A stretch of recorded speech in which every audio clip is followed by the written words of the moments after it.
But yeah, dude, I'm, I'm, I can't tell you now, but I'm gonna tell you later, man. This project has this project has a home, dude. This is going somewhere. So I don't want to tell you yet because it might affect how you. Oh, we're live. Okay. This hour we're joined by Professor Jonathan Gomez, which feels weird to say. I've known I've known Jonathan for a minute, and now he's a professor. So we're gonna talk about the journey between the time he wasn't a professor. We're gonna open with the time before he was a professor to him becoming a professor. So Jonathan, tell us about some of the community projects and things you've been involved with over the years. Oh man, well, first and foremost, thank you for having me. Really enjoy the work that you're doing. Different folks you've been in conversation with. It's been really wonderful. And so, just some of the projects, I guess, that I've been involved with. And you asked about, before becoming a professor. Yeah. So like some of the stuff you're doing at Eastside, some of the film projects you're working on. Yeah. Well, don't let me kill the joke. I mean, don't let me tell the story. Yeah. Well, no, I think that one. I mean, before I became a professor, I was a student, and I think I still am a student, right? Always, something left to learn. But I think that I always give props to East LA College. You know what I mean? For me, born and raised in City Terrace in East Los. My educational experience was one that you hear of many working class Chicanos coming up on the East Side, which is getting tracked, unfortunately, into, in my case, it was, being pushed out of there was a program called AVID, and it was, advancement via individual development. And, my college counselor at the time, was like, this is not for you.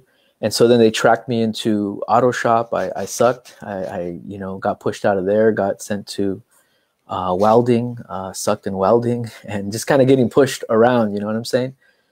But it was really at East LA College, man, EOPS, Extended Opportunities Programs and Services, and the mentorship of a professor there named Christine Rodriguez in the sociology department that really brought me in, right? And the first time in my formal education, questioned the conditions and some of the structural reasons of why the barrio is what the barrio is, and I think up until that point in my life, I began to then take on as natural the kinds of injustices that we experience where we grew up, you know what I mean? And so it was one of the first times in my formal education where someone was saying, no, that is not natural. That's not necessary. And those hardships are not inevitable, And so that really was a spark for me to become the kind of student where I was excited to show up, you know what I mean? And in addition to that, I began to ground with students who were part of a coalition. Now, this is 2002.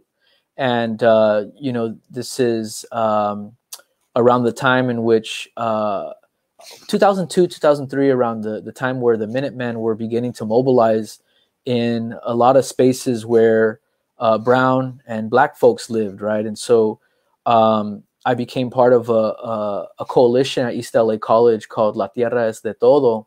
And it was just one of my first introductions into being a part of something that was larger than myself, growing up in East Los, I mean, it's quite diverse, right? We're different gente from different parts of this country, but also different parts of Latin America were my neighbors. And so there was a rich diversity, right? But in that coalition was the first time where I began to listen and learn about the struggles of our undocumented brothers and sisters, right? And so that was really important for my politicization, from looking at like, sure, like we know the Ghetto Bird, we know the sheriff's department, we know their tactics, but this was for me a whole other lesson in the kind of vulnerabilities that people experienced in our communities in regards to the denial of any kind of right, the denial of any kind of due process. And for me, that was something that really really informed, right, what it meant to be in education, right? Like education success for what, right? When our peoples are being hounded in such a way, when our people are being locked away in such a way. And so for me, grounding, at least at that moment, right, it was very grounding for me to have that in my mind as I'm seeking this higher education, you know what I mean? And so that was probably one of the first things, Matt, that really, you know, made a change in my life about how I thought about the world, how I thought about myself in it, and what role can I possibly play in the struggle. You know what I'm saying? So from ELAC, you had a wonderful mentor, and it seems like much of your story before your story is very much right now in its middle chapters, right? But in these early chapters, it's a series of mentors that you kind of experience. So can you speak to some of the other really notable mentors that you've had?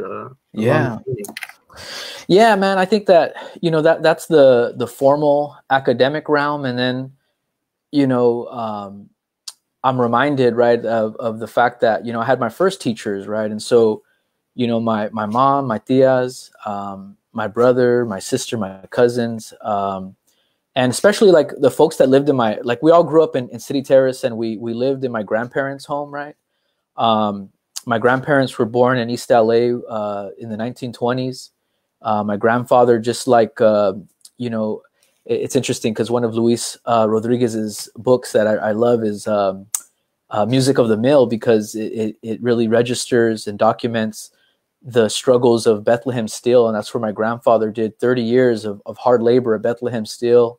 And so, you know, we grew up in his household, right? And we called them Big Dad and my grandma Big Mom, and we grew up in their home, man. And I think that they're my first mentors. And, you know, growing up in East Los, I mean, I was born in '84, came of age in the 90s, and East Los in the 90s, I'm sure today, right, it's life's tough, you know? And so they gave me the initial wherewithal and knowledge to navigate that landscape, you know what I mean? And one thing that I take away to this day that, you know, they gave me was a belief in myself, right? And to no matter what, to have a backbone, and to stand together, to stand strong. And so I give props to my first teachers, you know what I mean?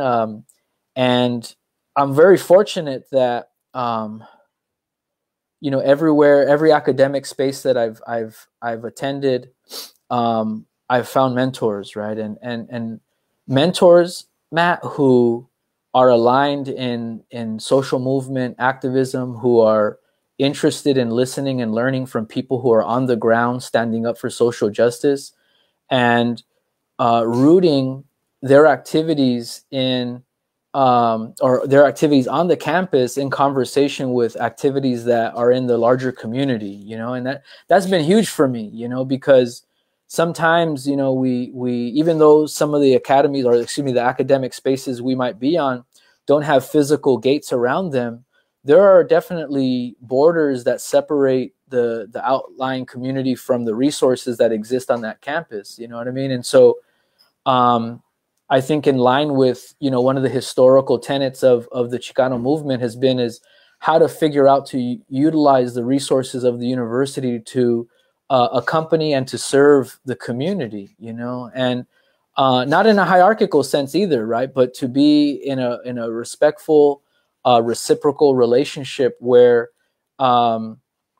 you know, we realize that we have a lot to learn from the eyewitnesses of hate and hierarchy, that we have a lot to learn from people who every day have to figure out how to navigate these structures and institutions that are marked with power and just a lot of unevenness in regards to the resources that they have compared to what our communities have, you know?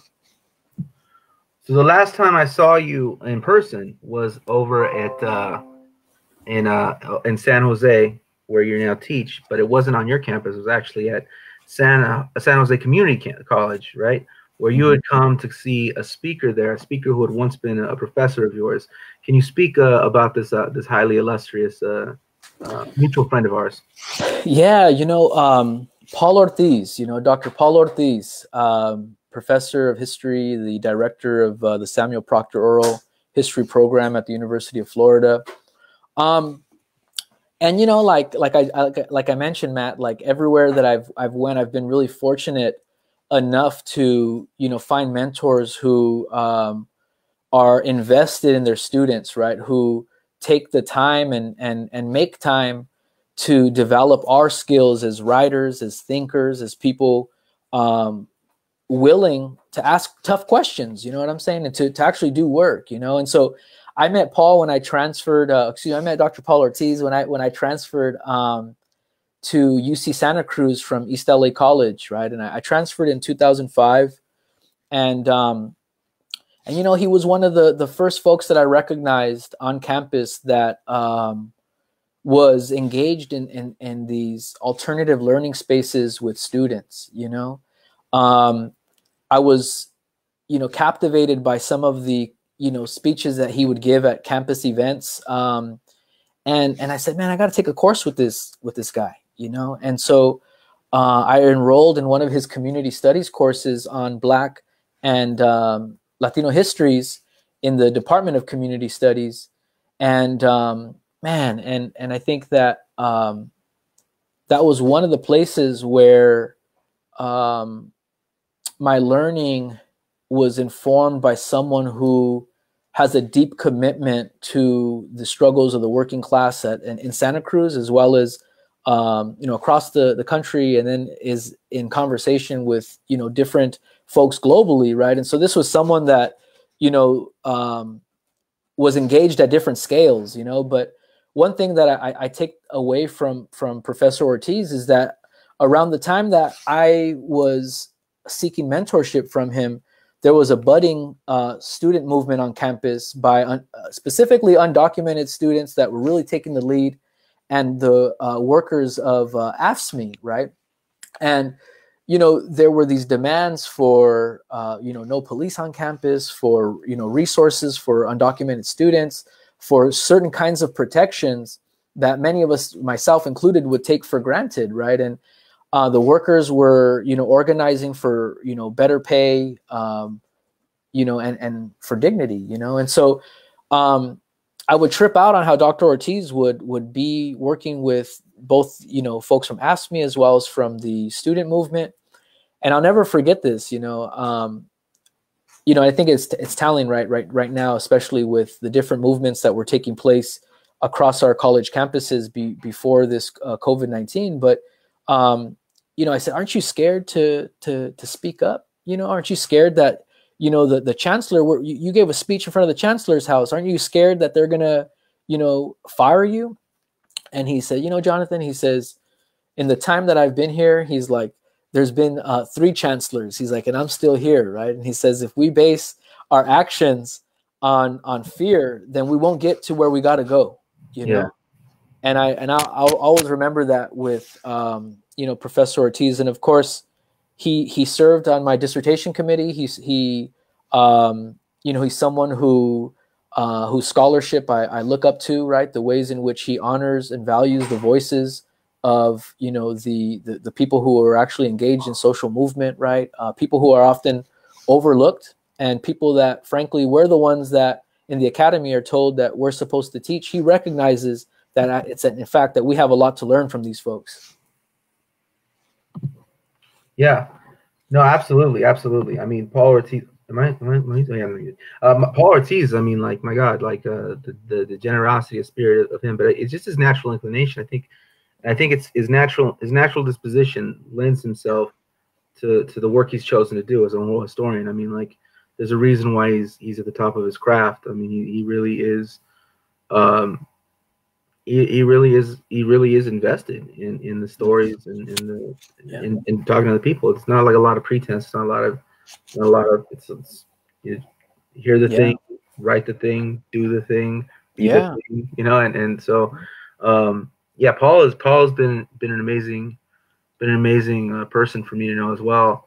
It's really been an incredible journey, and I think that I know Paul is always anytime I talk to him, your name always comes up. He's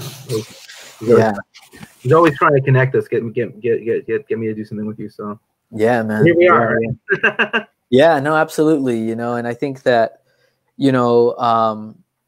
one thing, Matt, is that I also want to say about, you know, Professor Ortiz is that, you know, he was someone who really pushed me when it came to the amount of reading that I was doing as an undergraduate student, right? And you know, there's a lot of distractions. You know, there's a lot going on, and you know, he would really assign these readings that, you know, really just pushed my intellectual growth.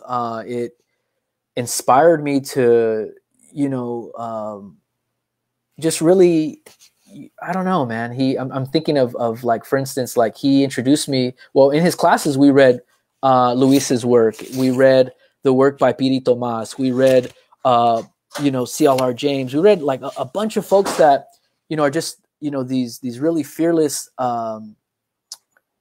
you know, really fearless people, man. And I always take that, you know, and it's something that I respect about Professor Ortiz very much. Yeah. So you mentioned earlier about, you know, growing up in East Los, and certainly part of that, you know, that greater East LA kind of wherever, but you're from a particular part of East Los, right? And right now there's there's kind of a there's you know, one of the more important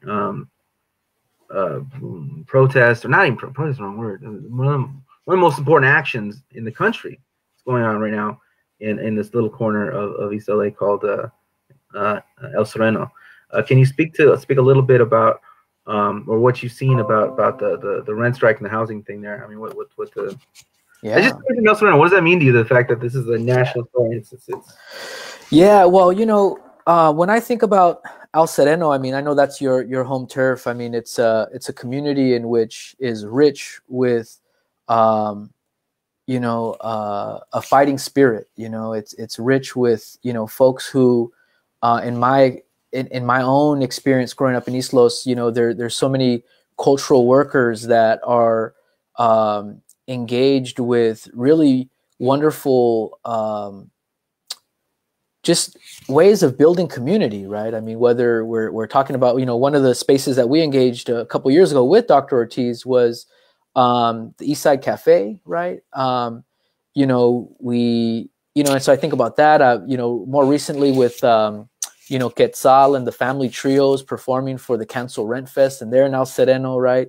But for me, my real engagement with El Sereno are the kind of how should I say, like the schooling I got on El Sereno came from a family, which was the Solorzano family, and you know, and one of the brothers, the older brothers, rest in peace, Manny Solorzano, he would tell me stories. They grew up, I'm forgetting the name of the street right now, but it's off of Huntington, and the street is actually on a dead end that when you walk past the little island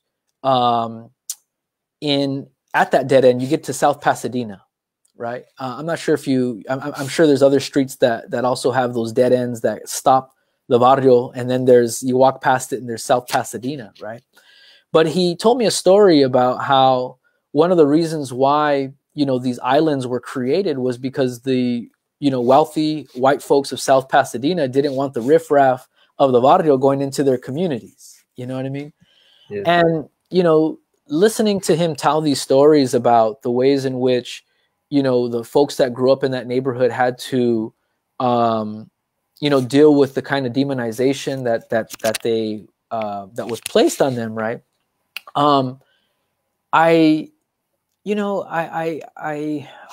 I bring? I know I was going to go back to the housing issue, right? But what it was that Mike Davis, right? Mike Davis writes about that area, and his wife Alessandra Moctezuma, and they refer to those areas as third borders, right? That they separate the working class of El Sereno from the wealthier and whiter neighborhoods of South Pasadena, and then others in the San Gabriel Valley, right? Alhambra and things like that, right? But in you know, I guess in the readings that Mike Davis writes about, as well as the stories that Manny told me, like, you have a people who, even though they're broke, they're not broken, right? Even though they're demonized, you know, they don't give into those mythologies about who lives there. And so seeing people rise up, I'm not surprised, right? Because for so long, people have been enclosed in the community, right? For so long have people, you know, have had to struggle to survive. And I think that, you know, in El Sereno, but as well as what we're seeing across the state, as well as beyond this state, right? People are fed up, right? People are fed up with the kinds of inequalities that exist, right? People, you know, looking at, for instance, this bailout, right, and seeing how much money, you know, is created at the whim to protect big business. People no longer are believing in these stories of scarcity and that there's no longer no money for this and that. And I think that, you know, looking at what's going on in El Sereno, I'm up here in San Jose, closer to Oakland, right? Looking at what's going on in Oakland, right? With, you know, the Mothers for Housing, right? Up here, looking at the actions of Poor Magazine, you see that, you know, people are no longer, you know, believing the hype that our political officials tell us about resources, about waiting, right? About, you know, you gotta wait. We're not ready for that yet. And people are demanding that, you know, their needs are met now, you know? Absolutely. I mean, yeah. I mean that. Geez, it's really interesting you brought up the work of Mike Davis, and also I mean, for those of us from the general area, I mean, San Gabriel Valley to me is even it's a really wild experience, because you mentioned like El Sereno bordering Alhambra and South Pass, right? Oh, I always think of like Charlie's Trio. I mean, Charlie's Trio technically is in Alhambra, but there's whole story. Everyone else, you know, would go like after baseball games, something like that. You know, family gatherings, stuff like that. But yeah, it's like right on the board, right there. Then you're in South Pass, right?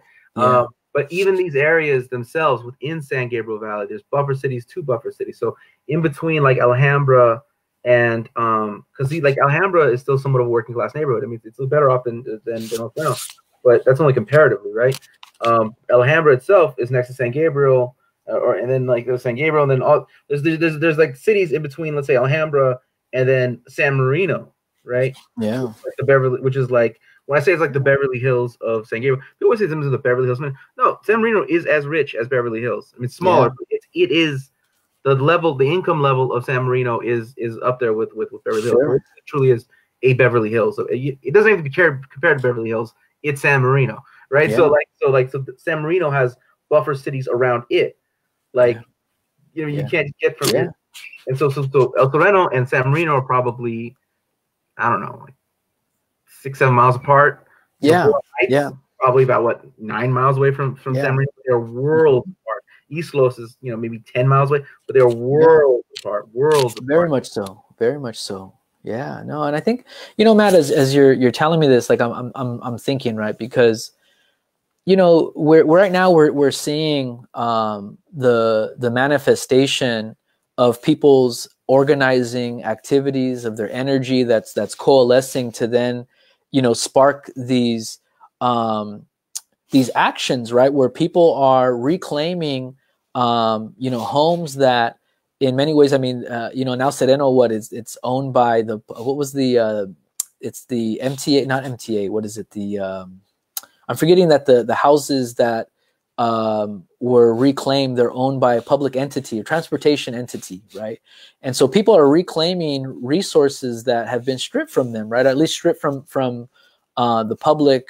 But, you know, I'm thinking about my experience growing up in East Los. Like, what was key to me or key for me in coming up was like the punk scene, right? And you know, you see it there, right? In the punk scene. I mean, I don't, you know, there was an organization, Head Trip, and there was many others that were organizing gigs as rent fundraisers, man. You know, as fundraisers to put on someone's lights that were taken out. You know, as fundraisers to help families who, you know, are just, you know, working their asses off, but still short at the end of the month. You know what I mean? And so, and this was, you know, for folks listening, right, this was like when I was engaged in the punk scene, it was late 90s, early 2000s. And here we are in 2020, right? And so, you know, for a long time now, and even before, you know, that punk scene, you know, people have been doing their best to keep, you know, afloat, right? And with their backs against the wall, trying to make ends meet. And I think now we see that people's backs have been pushed through the wall, you know what I mean? And they're figuring out a way to refuse that, man, you know what I mean? And they're trying to create the kinds of communities that they believe they're worth living in, man. They're trying to create the relationships with people that are dignifying, and that,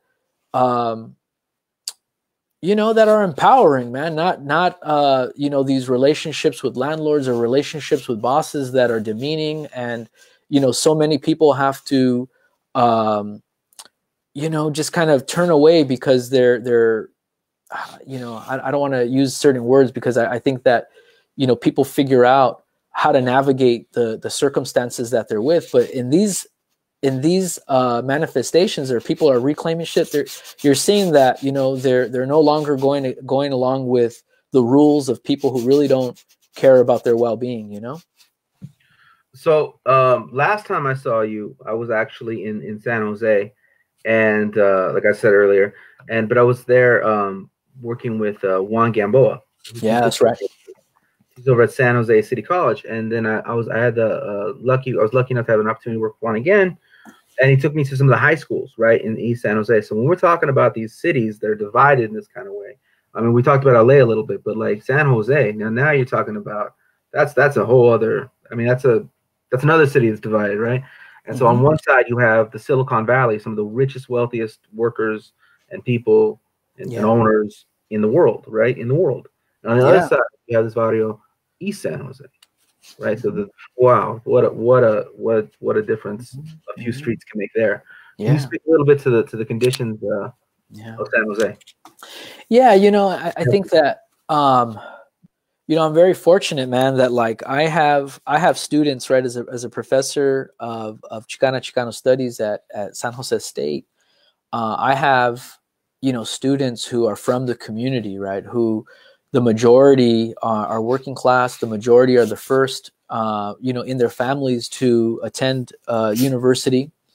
And so, you know, I say that because they bring into the classroom with them these lived experiences of having to, you know, figure out how to make it in a city that is so marked by inequality, right, of wealth, of opportunity, of resources, right? And, you know, I'm thinking of one student right now in particular from East San Jose. His name is Alberto. And, you know, just talking with him about the kinds of treatment that he receives, or, you know, presently, but also in the past, of just walking in the community, right? The kind of policing that is there, right? Right now, during this shelter in place, I'm hearing students who live on the east side and other working class pockets of San Jose who are saying, well, for us, the shelter in place is really turning into, you know, these practices of stop and frisk, right? If they see us out and about.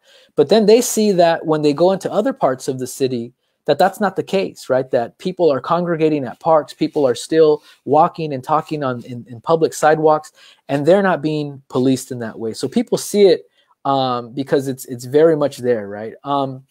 Another thing I want to say about something that you know, students bring up to me, and something that since I arrived here has been you know, underway, is that, you know, historical Chicano murals are in the east side are being painted over, right, by business developers, right, by people who have a vested interest into transforming the landscape of the east side as a market opportunity. You know what I'm saying?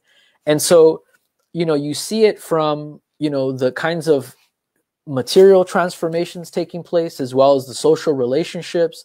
And then, you know, you also see it in the ways in which certain communities, man, are just neglected. You know what I mean? Just neglected, right? And so you have, you know, as you mentioned, man, like you have some of the wealthiest people in the world that live in this city, and then you have some of the most exploited and underserved folks living in the same city, and these students see it, man. You know, and the beautiful thing though about it is that the students that I interact with, man, they're like really invested into figuring out how they could make their communities, how they can empower their communities. How can they be a part of a process that uplifts their community, right? People are trying to figure out how to mobilize to achieve, housing rights here. I'm thinking of, folks that have been very, I've been very much blessed to be in conversation with is folks from Silicon Valley Debug, right? They're doing really great work with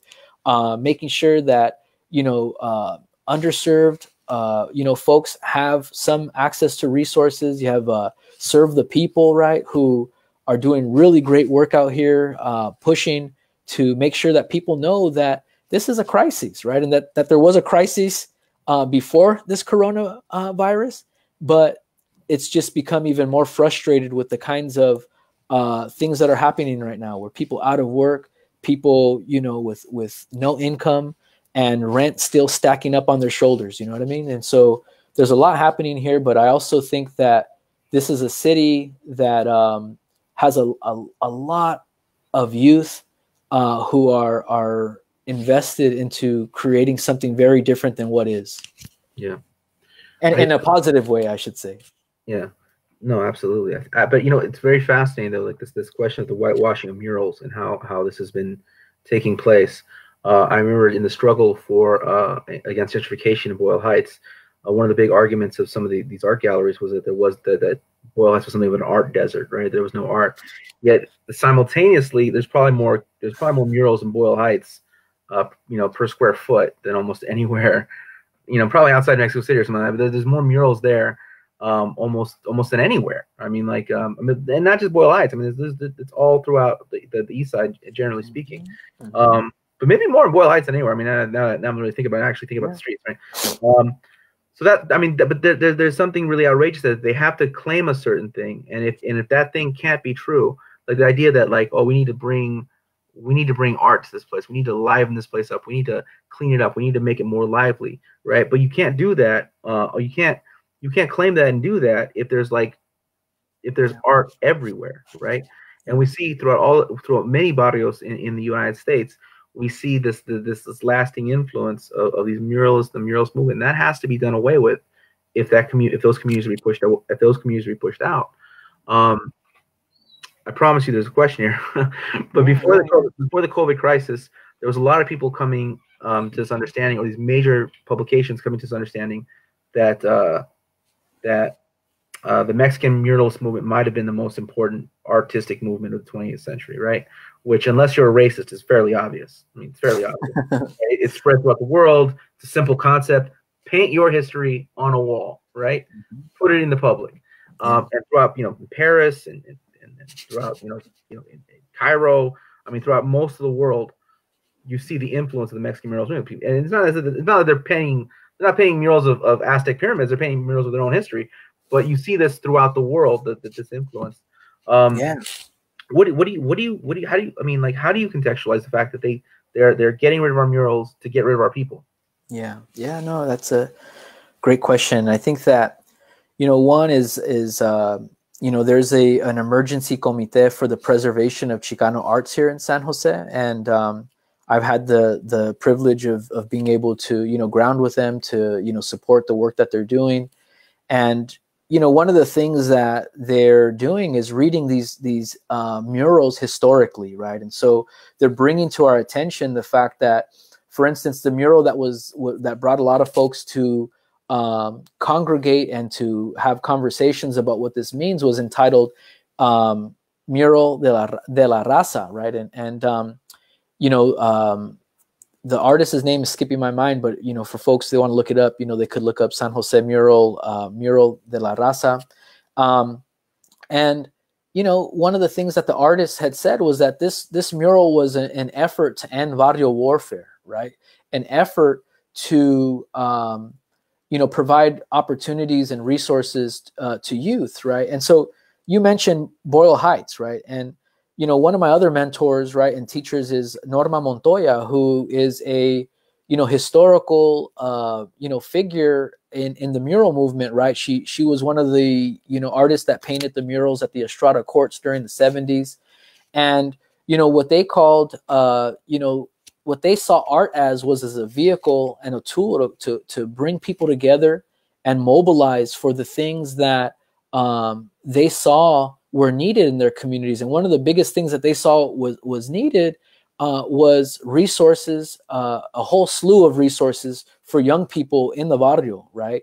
And so, if you look at some of those murals, right, they're not autographed by a single author. They're actually autographed, and it says "Para los niños del mundo," right, and for the children of the world. And so, I think that they gathered this from their, the encouragement that they received from the Mexican mural movement to go global, right, to think globally, and to recognize, the role of young people in barrios like East LA, to recognize their role in the world, man. And so I think that your question in regards to, removing art to remove people, I think that that's one of the many different things that happens when you erase people's culture and history from the walls. You know what I mean? They see it as a means to, displace, dispossess, and disrespect, and, there's a question in the chat box, right, where it says by Karina, she's asking, well, how does the disparity of treatment in the barrios areas and the painting over of Chicano murals affect the psyche of our youth? And it definitely has a psychological impact, right? It means something when you could see, images that, or when you see images that you identify with being taken down because it's not viewed as part of the future of the city. Then I think, from what I've been able to hear from some of the students that grew up in the area where the mural here was taken down, they feel as if the city and those in power are saying, we don't really want you here, right? And we don't really care what you think, And so it has those real impacts. But as I mentioned earlier, I mean, people are not,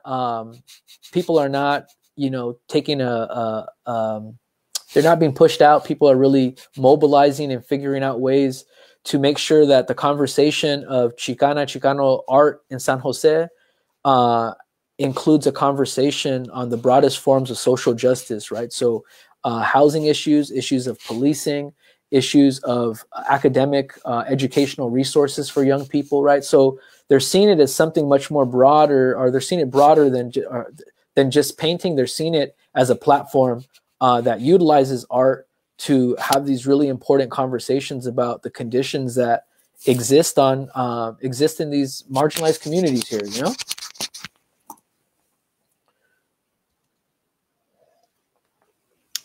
I think, one of the things that I've been able to see from, or actually learn from this conversation, man, is that, there's still a lot of people in this community from that generation in the 70s where this came about that, they still feel like they have something to say, and they're coming out, man, and they're coming to rallies and they're putting their voices forward. And so I think that, you're having this really beautiful connection across the generations of elders and youth, and it's sparking a really powerful intergenerational conversation, man. It's beautiful to be a part of, It's yeah, fantastic. I mean, I talking about those murals though, I mean, like, to me, one of the most stunning examples was Barbara Carrasco's LA History, A Mexican Perspective, right? Yeah, man. So yeah. Censored, it finally comes back up. They put it up at the Union. So the city commissions it. They see it.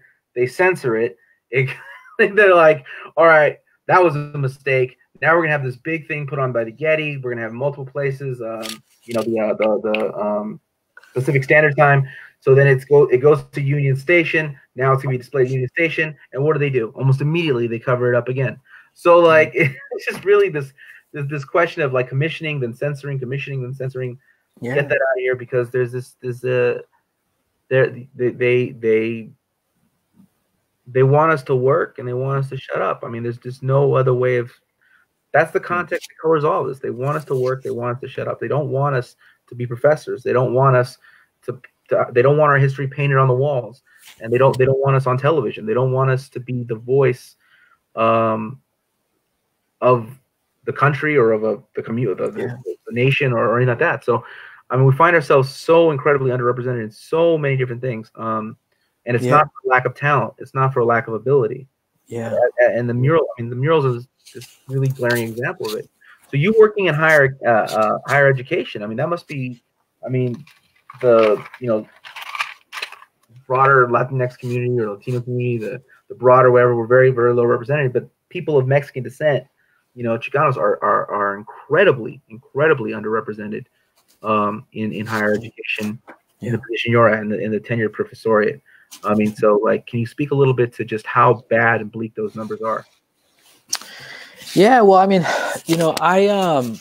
I came up, as a professor of Chicano studies, right? Like I'm very proud to be in this position. I think that, first and foremost, I think that, for me, there's many schools of thought, right, across disciplines, right, and within Chicano studies, right, there's different schools of thought about what this, opportunity is supposed to mean, right, and for me, I think a critical question, Matt, that you're bringing up here for me, and I want to frame it in this way, is that, as a professor of Chicano studies, I must ask, right, well, how is the Chicano community doing, right? I know there's communities, right, but I think that, that tension there, or that interaction has to be there, right? Because if we're only paying attention to how good the Department of Chicano studies is doing, and we're not paying attention to how the community of Chicanos are doing, then, there's a miss of an opportunity to really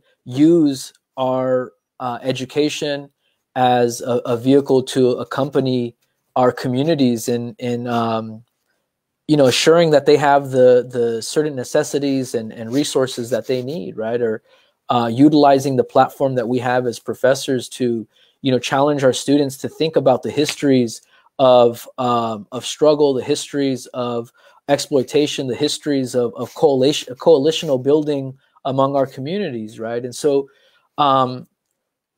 I think that, it's an opportunity that we cannot waste, and we have to challenge our students. We have to test and push their assumptions about the world, right? Because, when you're talking about, people not wanting our murals up, people not wanting this and that about us in public, there's a dominant narrative out there, right? And if the dominant narrative says that, certain folks are winners, certain folks are losers, and that's just life. But when we look at, when we study seriously and systematically, we can start to challenge those myths about hierarchy and exploitation, and then challenge to say, no, like no one is deserving of these injustices. No one is deserving of these hardships, right?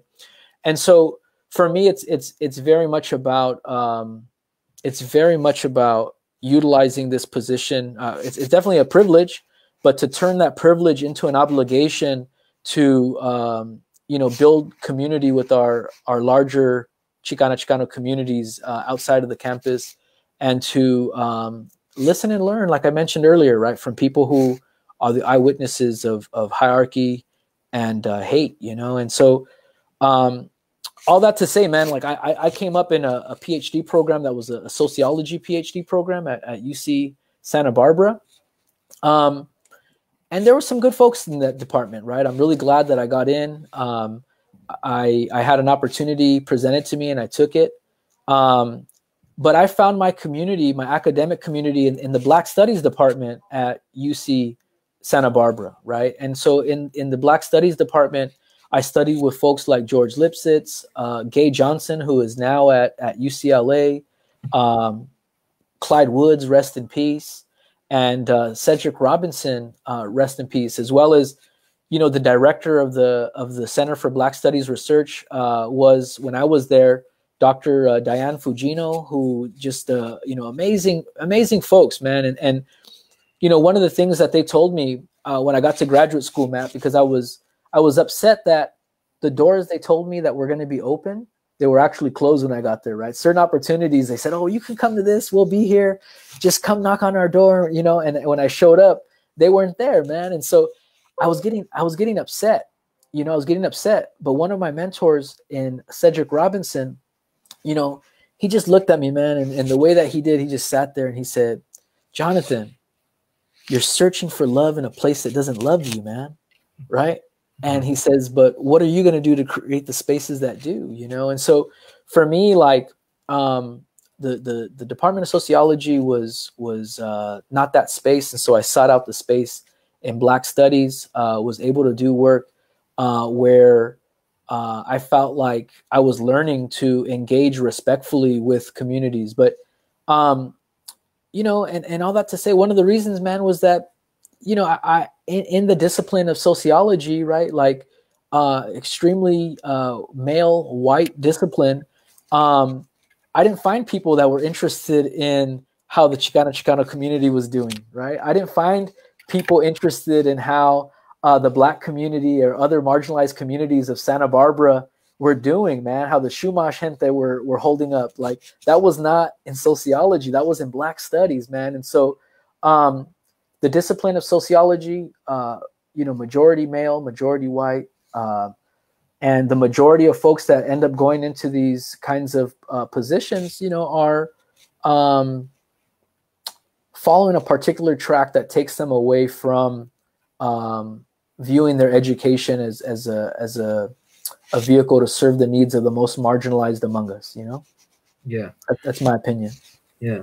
I mean, when we look at these conditions, when we're talking about, like, you know, I mean, one of the things you're talking about, how is the community doing? I mean, if you look at the numbers, like LAUSD is about the student body, somewhere around 73%, you know, raza, right?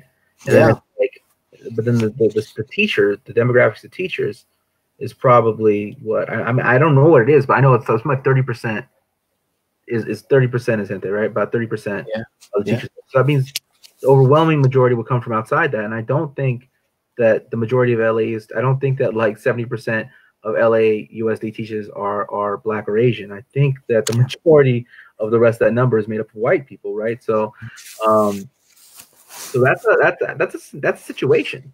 I mean, that's an everyday crisis that we don't think in those terms. That we have all these children being taught by people who don't look like them. I mean, and people who don't come from the same experience. People who don't have the same experience in education as they had. Yeah.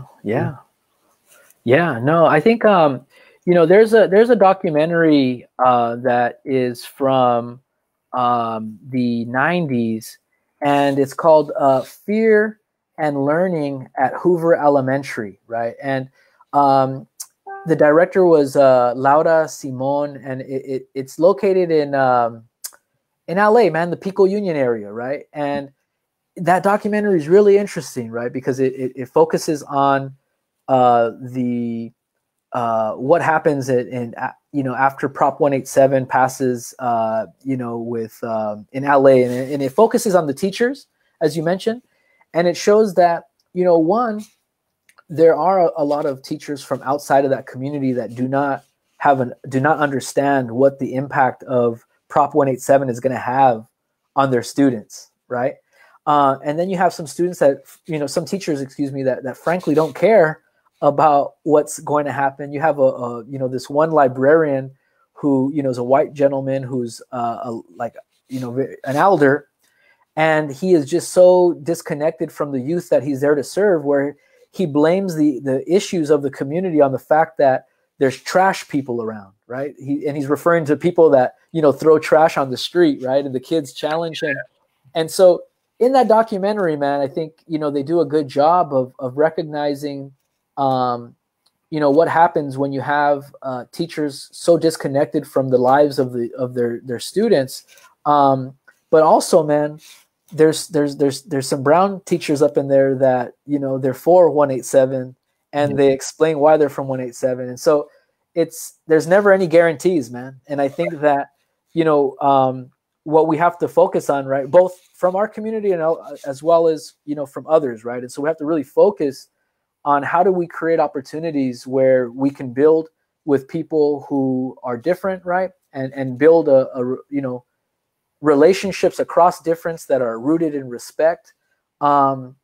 Because man, it's I think for me, like in my experience with education, some of the most nasty stings I've experienced have come from other brown men or brown women that don't believe in our peoples, right? Or are actually, they believe the dominant narrative about why there are low numbers of us in higher education and things like that, right? And so wherever that dominant narrative is, man, and no matter who's saying it, we gotta challenge it and obliterate it. You know what I mean? I mean, people like that just wake up. They wake up every day to hear about why they're special. So, you know, and so they got some deep psychological issues that don't even have anything to do with politics. Yeah, They need to sort out, because that's Yeah. the only reason why people like that are being put down in the community all the time. Like, you know, Yeah. that's the only reason why you can wake up every morning, disrespect your mother, your father, your parent. I mean, that's the only reason. I mean, like, because you Yeah. have some issue where you need to think that you're the special one, not just that. Yeah. You know, there's genius in our community. I mean, Yeah. you have a responsibility to people. I mean, people who think like that, they're like, yeah, you know, like, I'm not like the rest of them, man. Yeah. Yeah. No, thank God the rest of us aren't like you. You know, like, Jesus. No, Think but you know, yeah, no, man, and you know, I'm gonna be honest with you, Matt. Like for me, like, when I got to graduate school, I began to like throw around. I began to throw around this this idea that I made it, right? And you know, one of my mentors, man, and George Lipsitz, you know, this guy, he is no he's no slouch, man, of any kind, right? And he, you know, I told him, I said, hey, Matt, Professor Lipsitz, I said, you know, I'm in a PhD program, and my grandparents only went to, you know, school to elementary school before they had to just, you know, work all their lives and stuff like that, right? And he didn't say anything, man. And then I told him again, and then he looked at me and he's like, Jonathan, he's like, I'm sure your grandparents are really proud of you, you know? He's like, but you don't have to sensationalize your story, you know? He says, because when you do that, you're not recognizing about the knowledge that your grandparents had, even if they didn't have formal education. He's like, they had knowledge, right? He's like, you're not recognizing the knowledge in your community that exists there, right? Even though, you know, there are folks that, you know, might not have formal education or be in this PhD program, right? And he said to me, he said, you know, everyone has something to share. Everyone has something that is worth learning by others, you know? And he says, and when we start creating this hierarchy about which knowledge and which route in life is better than, he's like, than others, he says, you know, we're becoming just like the people that we profess to be against, he says, and you know, we cannot contribute to that. And I walked out of that office, man. I said, shit, like, I didn't even realize that my narrative like that, when I was framing it like that, was joining with those people who want to wake up every day and tell people how special they are. You know what I'm saying? I've done it too. I mean, shit. But it's a good check, man. I got checked, and I think, you know, I'm constantly. I think all of us, you know, we come in these moments where we always. I think everyone should get checked when need to be. That's what I'm trying to say. You know. Yeah. But, so here we have another question from Karina. And Jonathan, I really appreciate you joining us this hour. But here we have this another question. Says, hi Jonathan, I see that your emphasis was in Black studies for the PhD. When I was at university back east, there was no such thing as Chicano studies or even Latin American history. So I found a niche in African American history for obvious parallels. Do you think schools back east are becoming more open to Chicano studies? Wow, you know, that's a great question, you know, and I it's interesting, right, that, you know, she found her niche in African American history, and you know, for the parallels, and I want to point it out that she puts it right. Karina's being very modest right now. She actually went to Columbia. Oh shit! Right on. And studied under Eric Foner. So right on. Yeah, absolutely. You know, and you know, I don't know how. I don't know the answer to that question. You know, I hope they would be open to Chicano studies, but right now I think, you know, Karina, what we're seeing is a trend to, you know, fall under this umbrella of being a Hispanic serving institution without having the programs needed to meet the curiosity and meet the needs of students, right? And so I think it's something that we have to keep our eyes open to, right? When you know, schools are trying to push in a direction of recognizing our existence there, but we have to really be, I guess, we have to make sure that the students' needs are being met, right? And that you have to recognize what departments are there doing good work, and not just simply cross out a certain department or a certain program because it doesn't have a specific name, but really recognize the work that's being done there and who's included, and what's making it special, you know? And so, yeah, I don't have the answer. I should look into that, right? But I don't have the answer. You know, I hope that they would be, you know? So in our closing moments here, Jonathan, are there any projects or things that you're working on right now that are made aware of? Yeah, you know, tomorrow, Matt, we're holding a Zoom screening of A Portrait of Solitude, a film by Charlie Trujillo, and it's going to put a light on the life of Joey Villarreal Jr.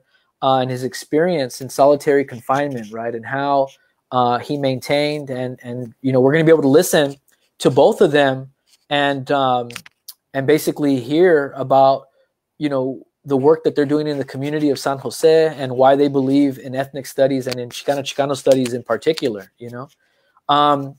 Another thing, and that's brought by Choose My House and the San Jose Culture Counts reading series, and that's something that I'm a part of at San Jose State. And you know, a project that we're working on right now is, you know, registering poetry and just short essays and interviews with the frontline witnesses and frontline actors of this moment, right? And so, you know, Matt would love to have a feature, a poem in the collection that we're creating from you, and I'll reach out to you about that. But you know, other things that, you know, I'm working on are just I'm a part of the Estrada Courts mural program committee, and this summer we're going to be well, if everything goes as planned, as that we have planned, Norma Montoya is going to be painting with some youth there at the Estrada Courts, and so I'll make sure that I share that info with you.